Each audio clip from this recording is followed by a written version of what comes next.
Bismillahirrahmanirrahim. Assalamualaikum warahmatullahi wabarakatuh. Alhamdulillah wa syukurillah sahabat Manjada Wajada. Setiap hari Sabtu ketemu di kajian motivasi rezeki berlimpah berkah. Kali ini kita akan membahas satu hal dari segitiga rezeki. Satu sisi adalah ketaatan, satu hal lain di sini adalah bagaimana kita menjauhi dosa sebagai penghalang rezeki. Kok bisa ya dosa menjadi penghalang rezeki?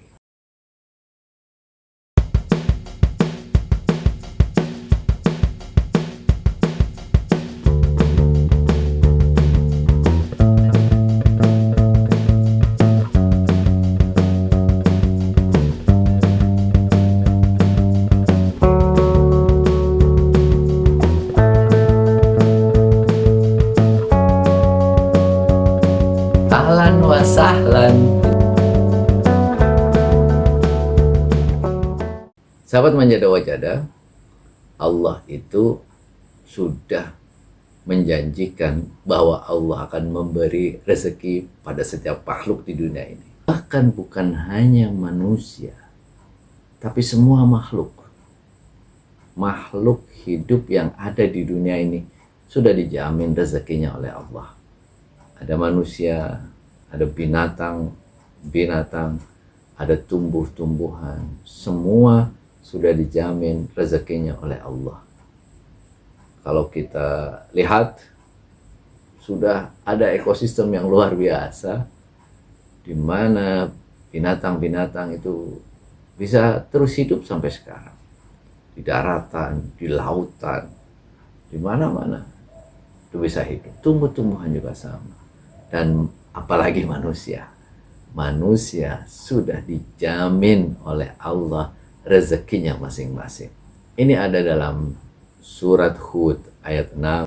A'udzu billahi minasyaitonir rajim. Wa ma min dabbatin fil ardi illa 'ala Allahi rizquha wa ya'lamu mustaqarraha wa mustawda'aha kullum fi kitabim mubin. Bahwa tidak ada satu binatang melata pun di muka bumi ini kecuali Allah akan menjamin memberinya rezeki, dan Dia mengetahui tempat persembunyiannya dan tempat penyimpanannya. Semua itu sudah tertulis di kitab yang nyata atau Lauhul Mahfuz. Ayat ini sudah dengan jelas terang benderang menyebutkan bahwa Allah itu menurunkan rezeki kepada manusia selama 24 jam siang dan malam, menjamin rezeki setiap orang. Siang hari orang bekerja, dikasih rezeki sama Allah. Macam-macam orang bekerja, banyak sekali. Itu kadang-kadang kita heran, pedagang satu di sini pedagang ayam, di sampingnya pedagang ayam lagi, ada bakso di sini sampingan. Tapi kenapa semuanya hidup? Karena Allah memang sudah menjamin rezekinya. Jadi kita tidak perlu terlalu takut, kita tidak perlu terlalu khawatir bahwa kita akan terlantar di dunia ini, karena Allah sudah menjamin rezeki kita. Setiap saat Allah kasih rezeki, dan rezeki itu Allah gambarkan dari langit dan dari bumi. Bukan hanya manusia, bahkan binatang melata pun, semut-semut, ikan-ikan, itu dikasih rezekinya oleh Allah, dan Allah tahu tempat persembunyiannya, tempat penyimpanan makanannya juga tahu, dan itu sudah tertulis di Lauhul Mahfuz. Maka rezeki kita sudah tertulis, kita tinggal berusaha secara maksimal hidup kita di dunia ini, menjalani saja dengan tenang, menjalani saja dengan penuh ikhtiar, bahwa Allah itu sudah menggariskan, tidak ada yang tertukar di dunia ini. Jadi Allah sudah menjamin rezeki kita di dunia ini. Seperti hujan deras turun dan di setiap saat. Tetapi kenapa kemudian ada orang-orang yang dikasih rezeki banyak, ada orang-orang yang ditahan rezekinya? Yang menahan rezeki sebenarnya siapa? Allah apa siapa? Sahabat menjadi wajada, Allah tidak pernah menahan rezeki. Allah akan memberikan rezeki terus mengucur di dunia ini. Tapi yang membuat rezeki tertahan itu adalah manusianya sendiri. Ini menarik ini. Rezeki itu Allah turunkan, tapi manusia membuat perisai. Kalau Ustadz Nasrullah magnet rezekinya itu menyebutnya sebagai perisai dosa. Jadi Allah turunkan rezeki banyak-banyak, tapi kemudian ada perisai rezeki yang itu bernama dosa. Yang itu sayangnya perisai itu seringkali kita bawa kemana-mana, sehingga rezeki yang Allah turunkan itu kemudian mental kemana-mana, nggak pernah masuk ke dalam diri kita, karena perisai itu kita senang membawanya kemana-mana. Perisai itu seakan-akan menyenangkan kita, tapi kesenangan sesaat yang akhirnya kemudian perisai itu membelenggu kita. Perisai rezeki itu akhirnya tidak bisa tembus ke kita. Jadi bukan Allah yang menghalangi rezeki kita, tapi kita sebagai manusia yang menghalangi rezeki itu datang kepada kita. Kalau Allah kasih terus rezeki setiap saat, tapi kita menghalangi rezeki itu dengan perisai rezeki yang dinamakan dosa. Bagaimana Ustaz Akbar kok dosa itu bisa menjadi perisai rezeki? Teman-teman sekalian, sumber rezeki itu Allah. Sumber rezeki itu Allah. Ini pemahaman penting sekali. Kalau kita mencari rezeki, tetapi kita dalam proses pencarian rezeki itu menjauhkan diri dari Allah, maka rezeki itu tidak akan pernah datang. Ini katakan ya, sumber rezeki matahari inilah ya. Nah kita di sini. Nah kalau kita mau mencari rezeki, ya kita harus mendekat ke sumbernya. Kalau kita menjauh ke sumbernya, bagaimana rezeki itu akan datang? Dan celakanya kita seringnya menjauh. Seringnya menjauh dari sumber rezeki itu. Kita seakan-akan mengejar dunia, kerja keras. Ya, kerja keras kita itu dengan semua yang kita miliki di dunia ini. Kita bekerja dengan sangat keras di dunia ini. Tapi kemudian yang terjadi dalam proses kerja keras kita melakukan hal maksiat, kita melakukan hal dosa, tapi juga semakin menjauh. Maka bukannya kemudian rezeki itu akan datang, rezeki itu akan semakin menjauh karena perbuatan dosa kita. Orang yang berpaling dari Allah, kehidupannya akan semakin sempit, kehidupannya akan semakin sulit. Itu sudah jelas. Waman a'radu an dzikri fa inna lahu ma'isyatan dongka. Barang siapa yang berpaling dariku, maka dia akan mendapatkan hidup yang sempit. Ini sudah jelas-jelas bahwa Allah Subhanahu wa ta'ala sumber rezeki kok kita jauhi. Dosa ini penyebab utama rezeki itu tidak mau datang kepada kita. Dosa ini penyebab utama rezeki itu terhalang datang kepada kita. Hadis Nabi Muhammad sallallahu alaihi wasallam, riwayat Ahmad, innal abda la yuhramur rizqa bidzambi. Sesungguhnya seorang hamba itu diharamkan rezeki karena dosa-dosa. Ini sudah semakin menegaskan bahwa kita itu selama ini bekerja keras, bukannya malah kemudian mendekatkan rizki kepada kita, tapi karena kerja keras kita lebih banyak mendekatkan diri kepada maksiat. maka yang terjadi kita malah semakin menjauh dari rezeki. Ini mesti kita harus hati-hati karena kita manusia ini ada dua sisi dalam hidup kita. Ada sisi malaikat, ada sisi setan. Ini dua sisi yang terus bertarung sampai akhir zaman. Kadang sisi malaikatnya menang, sisi kebaikannya menang, tapi kadang-kadang sisi iblisnya, sisi setan. Bahkan Nabi Adam pun kalah sama setan. Manusia kan sebenarnya diturunkan di muka bumi ini, dilahirkan itu untuk apa? Untuk menjadi bahagia, bersenang-senang. Sudah dikasih Allah itu bersenang-senang Nabi Adam dan Hawa itu di surga. Tapi kemudian digoda oleh setan, makan buah khuldi, tidak taat kepada Allah, berbuat dosa, akhirnya diturunkan di muka bumi. Itu salah satu contoh betapa rezeki itu terhalang oleh dosa-dosa kita. Nabi Adam juga sama. Kenapa Allah kisahkan ini dalam Al-Quran? Agar menjadi model buat kita. Model bahwa manusia itu tempat salah dan dosa. Karena itu kita harus berhati-hati untuk berbuat dosa. Karena dosa ini menghalangi rezeki kita. Sebagaimana Nabi Adam yang kehilangan kenikmatan di surga. Karena apa? Tidak taat berbuat dosa kepada Allah Subhanahu wa Ta'ala. Tapi yang terjadi ini menarik sekali. Then what next, Pak Akbar? Kita sudah hidup 10 tahun, 20 tahun, 30 tahun, 40 tahun, 50 tahun. Kita sudah terlanjur berbuat dosa. Apa yang harus kita lakukan?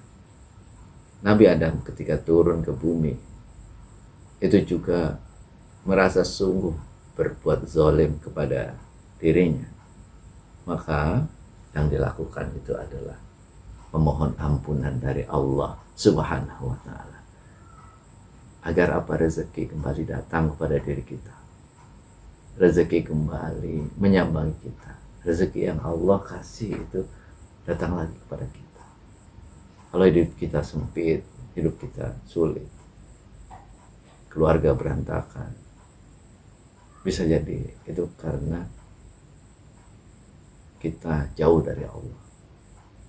Bisa jadi karena kita terlalu banyak berbuat dosa. Ini dosa-dosa yang mulai dosa-dosa yang kecil sampai dosa-dosa yang besar, menyakiti hati orang lain, sampai kemudian kita abai terhadap keluarga, abai terhadap orang tua, abai terhadap pasangan, abai terhadap anak-anak. Di kantor kita melakukan hal-hal yang buruk. Di kantor kita korupsi waktu, korupsi uang, nyogok sana sini, maksiat dengan teman kantor. Itu banyak sekali mungkin yang kita tambah kerja keras, bukannya malah kemudian memberikan rezeki itu datang pada diri kita, tapi kemudian malah menjauhkan. Then what next, Pak Akbar? Kalau sudah kita bergelimang dosa. Jadi kalau kita sudah melakukan dosa, apakah bisa diampuni? Nah, kabar baiknya Allah itu maha pengasih, maha pengampun, maha penyayang. Ghaffar, innallah ghafurur rahim, maha pengampun dosa. Jadi pasti bisa. Tidak ada ceritanya dosa yang tidak diampuni. Ampunan Allah itu seluas langit dan bumi. Bayangkan, langit itu galaksi, luas banget. Pokoknya luas banget deh. Artinya apa? Kita bisa diampuni. Asal kita mau berubah. Lalu amalan-amalan apa saja yang bisa kita lakukan agar kita diampuni dosa-dosa kita? Saya pilihkan inilah 6 amalan yang bisa kita lakukan agar Allah mengampuni dosa-dosa kita. Yang pertama itu adalah taubat nasuha. Surat At-Tahrim ayat 8. A'udzu billahi minasyaitonir rajim. Ya ayyuhalladzina amanu tubu ilallahi taubatan nasuha. Wahai orang-orang yang beriman, bertobatlah kepada Allah dengan taubat nasuha. Taubat yang sesungguh-sungguhnya taubat. Taubat nasuha bukan taubat sambal. Taubat nasuha adalah taubat yang mohon ampun lalu kemudian tidak mengulanginya lagi. Taubat sambal, taubat sekarang, besok mengulangi lagi, taubat lagi, mengulangi lagi, tidak pernah jera. Nah itulah tubu ilallahi taubatan nasuha, memohon ampun, hadapkan pikiran kita, hati kita, kita mohon ampun. Ya Allah, aku memohon ampunanmu ya Allah, aku sudah berbuat dosa, aku sudah berbuat kesalahan. Engkau maha pengampun, engkau maha penyayang, ampuni dosa-dosaku ya. Jadi mohon ampun itu, kita itu meminta ampunan dari Allah, membuat pengakuan dosa pada Allah. Ya Allah, aku sudah berbuat dosa ini, dosa ini, dosa ini. Aku merasa sangat menyesal telah melakukan ini ya Allah. Lalu kemudian yang kedua, mengakui, setelah itu memohon ampun. Aku mohon ampunanmu ya Allah, engkau yang maha pengampun dosa. Aku mohon ampunanmu.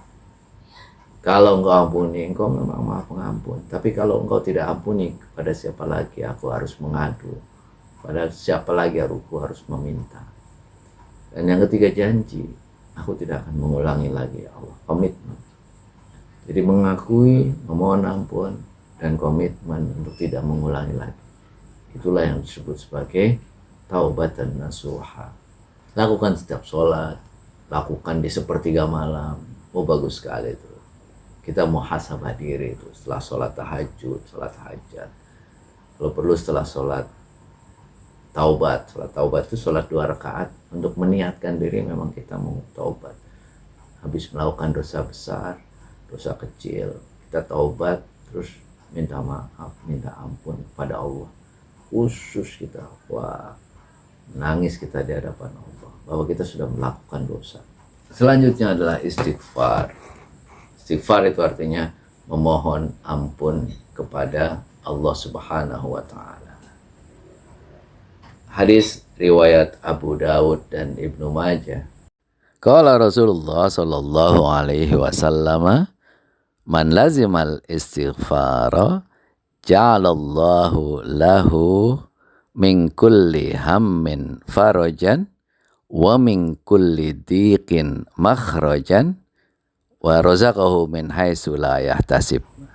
Barang siapa yang melazimkan, membiasakan istighfar, maka Allah akan memberikan kelapangan dari setiap kesedihan yang dia alami dan jalan keluar dari setiap kesulitan dan kesempitan hidup, dan memberinya rezeki dari arah yang tidak terduga-duga. Ini hadis yang luar biasa. Maka istighfar ini minimal setelah sholat. Setelah sholat kita lakukan istighfar, lalu kita mohon ampun. Dan kalau perlu setiap saat. Istighfar is my lifestyle. Jadikan istighfar ini sebagai sebuah lifestyle kita. Istighfar setiap saat. Istighfar is my lifestyle. Jadikan sebagai lifestyle. Kita mohon ampun, mohon ampun, mohon ampun. Terus memohon ampun kepada Allah. Sehingga kita ini setiap saat, lidah kita tidak pernah berhenti dari memohon ampun. Insya Allah, janji Allah, seperti hadis Nabi tadi, kalau kita beristighfar, Allah akan memberikan jalan keluar dari setiap kesulitan kita, dan Allah akan memberi kegembiraan dari setiap kesedihan dan kekhawatiran kita. Khawatir tentang masa depan, khawatir tentang apa yang terjadi, khawatir tentang rezeki. Ini Allah itu akan memberikan jalan keluar ke lapangan. Insya Allah kita jadi tidak terlalu khawatir lagi, karena kita tahu, kita paham Allah telah menjamin rezeki kita setiap saat. Hal selanjutnya yang bisa kita lakukan agar kita bisa menghapus dosa-dosa yang sudah kita lakukan sebelumnya adalah sholat yang khusyuk. Surah Al-Ankabut ayat 45. Qala ta'ala fil Qur'anil Karim, A'udzu billahi minasyaitonir rajim. Innas salata tanha 'anil fahsya'i wal munkar. Sesungguhnya salat itu mencegah perbuatan keji dan mungkar. Tapi syaratnya itu salat kita harus khusyuk. Salat kita harus khusyuk. Kita pahami bacaan salat kita. Kita resapi. Maka sebelum salat itu kan kita niat. Niat itu sebenarnya kita persiapan, set up hati kita, set up pikiran kita. Jadi sebelum masuk ke ritual sholat, kita set up dulu hati kita. Ya Allah, aku akan menghadapmu. Pikiran kita fokuskan. Ya Allah, aku akan menghadapmu. Aku akan beribadah kepadamu. Kita set up. Sholat itu sehingga ketika kita sholat, kita menghayati setiap bacaan yang kita baca. Dari pertama iftitah kita baca, itu kita sudah mohon ampun. Lalu kemudian Al-Fatihah, itu juga kita memahami bahwa Allah Maha Rahman, Maha Rahim. Allah Maha Besar. Kita minta petunjuk. Ihdinas siratal mustaqim. Dari awal, kita manusia. Ketika kita sholat, itu kita minta petunjuk dari Allah. Ya Allah, aku mohon petunjukmu. Engkau Maha Pengasih, Pengampun, Penyayang. Nah setelah itu sujud, ruku, ya, semua bagian dari sholat, semua bacaan sholat itu selalu ada, ya, Maha Suci Allah, terus kemudian bersyukur kepada Allah, Maha Besar Allah, kita mengakui kebesaran Allah, lalu kemudian ada kita ini adalah untuk memohon ampunan dari Allah. Selalu ada dalam sholat itu, kita selalu memohon ampunan dari Allah, dan selalu ada warzuqni, memohon rezeki dari Allah. Maka pada setiap sholat kita itu kita pahami benar ketika kita membaca, ya Allah ampuni dosa-dosaku, itu kita berdoa tuh, Allah mengampuni dosa-dosa kita. Ketika kita bilang warzuqni, ya Allah kasihlah aku rezeki, itu sambil memohon. Jadi sholat itu intinya kan doa. Kalau kita pahami benar-benar bacaan-bacaan sholat, kita akan meresap dalam diri kita. Jadi doa paling bagus itu doa di dalam sholat.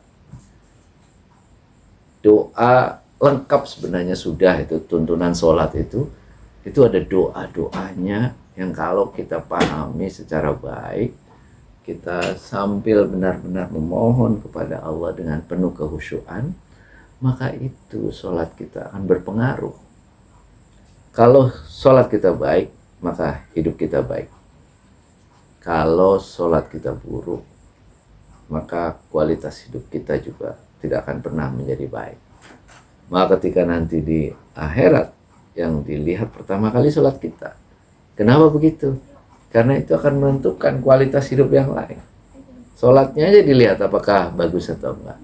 Kalau sholatnya bagus, ya akan menjadi bagus. Tapi kalau sholatnya tidak bagus, maka dia tidak akan pernah hidupnya menjadi baik. Dan hidup ini kan sebenarnya kita menanti dari sholat ke sholat. Jangan dibalik bahwa sholat itu istirahat, setelah itu baru kerja lagi, bukan. Jadi kita dari sholat subuh menanti ke sholat zuhur, dari subuh menanti ke sholat zuhur. Nah dari subuh ke zuhur itu kita istirahat. Istirahatnya apa? Kerja. Dari zuhur ke asar istirahat lagi, kerja. Dari asar ke maghrib istirahat lagi, kerja lagi, begitu seterusnya. Jadi bukan sholat itu istirahat, tapi sholat itu bagian paling penting dalam hidup kita. Kemudian diselingi kerja. Maka prioritas pertama itu sholat. Prioritas. Karena itu yang akan menentukan kualitas hidup kita. Sholat kita harus bagus, sholat kita harus baik. Nah, Kalau mau memperbaiki diri, mulailah dengan memperbaiki sholat. Kalau itu sudah kita lakukan, sholat kita baik, fungsi sholat sebagai pencegah perbuatan keji dan mungkar itu akan ada. Dari sholat zuhur ke sholat asar, mau berbuat keji dan mungkar, oh tadi habis kita berdoa mohon ampun, nggak lagi, begitu seterusnya. Hal keempat yang bisa kita lakukan untuk menghapus dosa-dosa kita adalah dengan sedekah. Sedekah itu memberikan sesuatu yang kita sukai, ya, yang kita miliki, sebagian harta kita kepada orang lain untuk membantu orang tersebut. Hadis riwayat Tirmidzi, Rasulullah Sallallahu Alaihi Wasallam bersabda, as-sadaqatu tudfi'ul khati'ata kama yudfi'ul ma'u an-nar. Sedekah itu menghapus dosa-dosa sebagaimana air itu memadamkan api. Inilah hadis Nabi dari Rasul, bahwa kalau kita ingin menghapus dosa-dosa masa lalu kita, itu adalah bersedekah. Maka semakin banyak dosa kita, sedekahlah banyak-banyak agar dosa-dosa kita itu bisa terhapus. Kalau dosa kita banyak, ya konsekuensinya sederhana. Salah satu cara untuk menghapusnya dengan sedekah banyak-banyak. Insya Allah sedekah itu akan menghapus dosa, sekaligus ini penting kaitannya dengan rezeki. Satu, menghapus dosa, setelah itu akan dilipat gandakan. Nah, kadang-kadang kita ini, kondisi kita ini ya, kita sedang dalam posisi kesulitan. Ini saya belajar banyak banget dari Ustaz Yusuf Mansur. Ketika dalam kesulitan itu kita mikirnya begini, oh saya aja lagi susah ini, gimana saya mau sedekah? Tapi kata Ustaz Yusuf Mansur gini, justru akbar sedekah itu biar kita menghapus dosa satu, yang kedua agar Allah membebaskan kita dari kesulitan. Kenapa bisa membebaskan kita dari kesulitan? Mau diganti 10 kali lipat, diganti 700 kali lipat dari apa yang sudah kita keluarkan. Bagaimana itu tidak memberikan jalan keluar? Karena itu jangan merasa bahwa buat saya aja masih kurang. Bukan. Sedekah itu justru agar kebutuhan kita tercukupi. Sedekah itu justru agar Allah memberikan kita lebih banyak. Mengapa begitu? Karena sedekah tanda kita bersyukur pada Allah, bahwa kita mensyukuri nikmat Allah dengan memberikan sebagian dari harta kita kepada orang lain. Hal kelima yang bisa kita lakukan untuk menghapus dosa-dosa masa lalu kita itu adalah memperbaiki diri. Surat Al-Maidah ayat 39. A'udzu billahi minasyaitonir rajim. Faman taba min ba'di dzulmihi wa aslaha fa innallaha yatubu alaihi.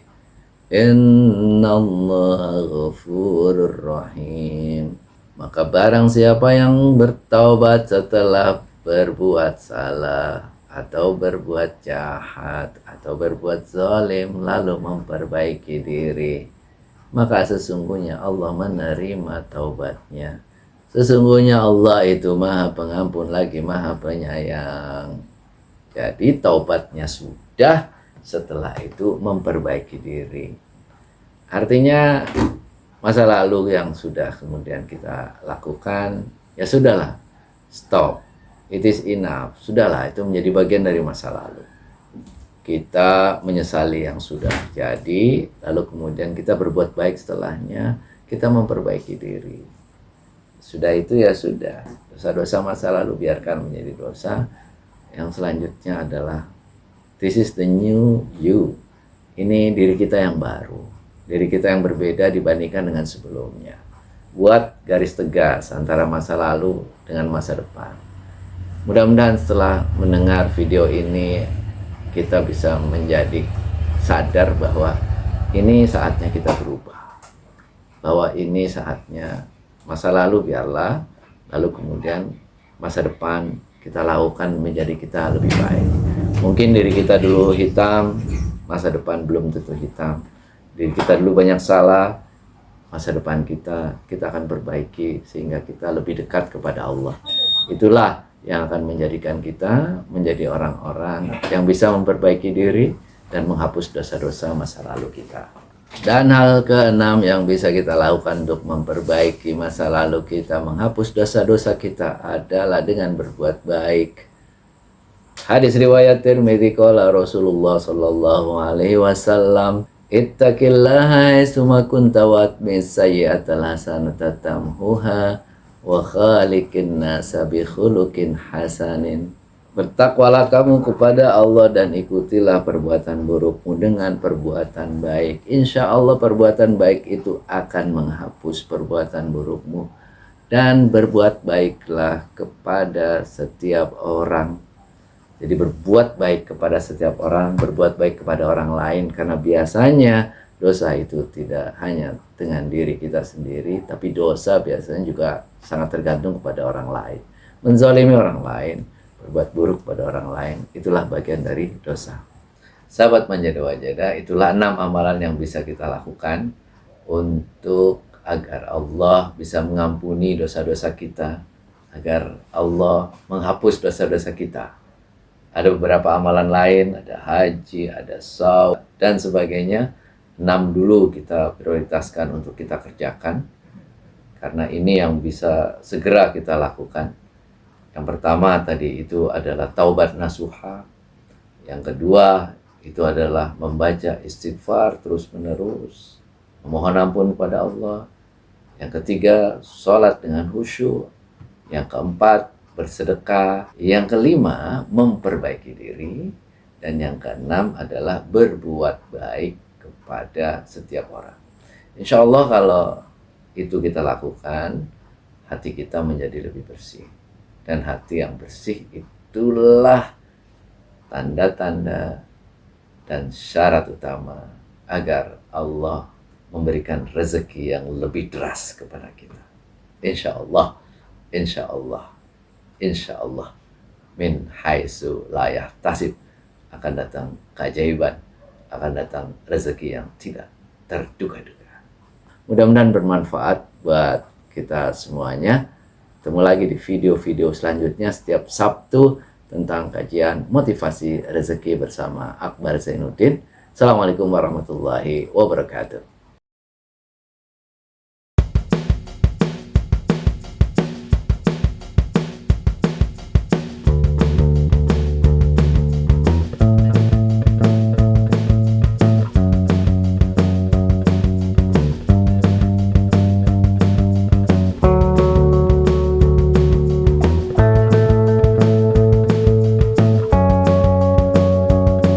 Ahlan wa sahlan.